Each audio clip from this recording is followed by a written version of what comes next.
Hi అండి, నమస్తే. Welcome back to Rahith recipes. ఈరోజు వీడియోలో జొన్న దోశలు అలాగే అందులోకి బెస్ట్ కాంబినేషన్గా పల్లీ చట్నీని ఎలా ప్రిపేర్ చేసుకోవాలో చూపించబోతున్నానండి. ఈ జొన్న దోశలు మంచి క్రిస్పీనెస్తో చాలా టేస్టీగా ఉంటాయండి. అంతేకాదండి, జొన్నలు గ్లూటెన్ ఫ్రీ కాబట్టి డయాబెటిక్ ఉన్న వాళ్ళు కూడా చాలా హ్యాపీగా తినేయచ్చు. సో లేట్ చేయకుండా ప్రాసెస్ ఏంటో చూసేద్దాం. ముందుగా ఒక బౌల్లోకి 2 కప్పుల జొన్నల్ని తీసుకొని 2-3 సార్లు వాటర్తో బాగా వాష్ చేసి 2 గ్లాసుల వాటర్ని యాడ్ చేసి మినిమం 10 అవర్స్ నానబెట్టుకోవాలండి. జొన్నలు హార్డ్గా ఉంటాయి కాబట్టి కొంచెం ఎక్కువసేపే నానబెట్టుకోవాలి. నెక్స్ట్ ఇంకొక బౌల్లో 1 కప్ మినపప్పుని తీసుకొని వీటిని కూడా 2-3 సార్లు వాటర్తో బాగా వాష్ చేసి 2 గ్లాసుల వాటర్ని యాడ్ చేసి మినిమం 3 అవర్స్ నానబెట్టుకుంటే సరిపోతుంది. సో మనం దోశ పిండిని గ్రైండ్ చేసే 3 అవర్స్ ముందు మినపప్పును నానబెట్టుకుంటే సరిపోతుంది. 10 గంటల తర్వాత జొన్నలు అలాగే మినపప్పులోని వాటర్ని వంపేసి ఒక మిక్సీ జార్లోకి జొన్నలను వేసి 1 గ్లాస్ వాటర్ని యాడ్ చేసి మెత్తగా గ్రైండ్ చేయండి. అవసరమైతే మరో 1/2 గ్లాస్ వాటర్ని కూడా యాడ్ చేసి మెత్తగా గ్రైండ్ చేసి ఒక గిన్నెలోకి పిండిని తీసుకోండి.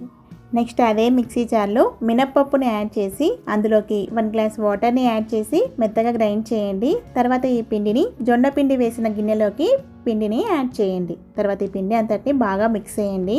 తర్వాత ఫెర్మెంటేషన్ కోసం మూత పెట్టి అలాగే వదిలేయండి. సో 6-7 గంటలకి పిండి అంతా కూడా బాగా పులుస్తుందండి. నెక్స్ట్ పిండి అంతా బాగా పులిసాక పిండి అంతటిని బాగా మిక్స్ చేసి ఇంకొక గిన్నెలోకి మీకు ఎంత పిండి కావాలో అంత పిండి తీసుకొని రుచికి సరిపడా ఉప్పును కూడా యాడ్ చేయండి. అలాగే స్మాల్ సైజ్ గ్లాస్తో 2 గ్లాసుల వాటర్ని యాడ్ చేసి పిండి అంతటిని బాగా మిక్స్ చేయండి. నెక్స్ట్ ఇప్పుడు పల్లీ చట్నీని ఎలా ప్రిపేర్ చేసుకోవాలో చూసేద్దాం.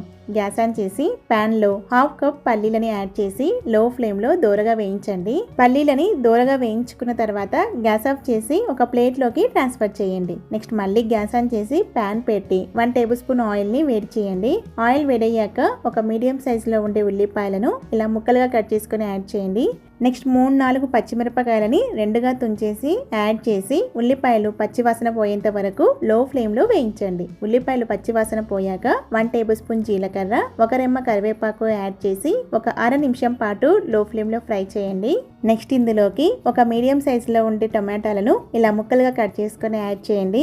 అలాగే చిన్న గోలీ సైజ్ అంత చింతపండును కూడా యాడ్ చేసి ఒకసారి అంతా బాగా మిక్స్ చేసి మూత పెట్టి మధ్య మధ్యలో కలుపుతూ టమోటాలు కొంచెం సాఫ్ట్గా అయ్యేంత వరకు ఫ్రై చేయండి. టమోటా ఎక్కువ సాఫ్ట్ అవ్వాల్సిన అవసరం లేదండి, కొంచెం సాఫ్ట్ అయిపోతే సరిపోతుంది.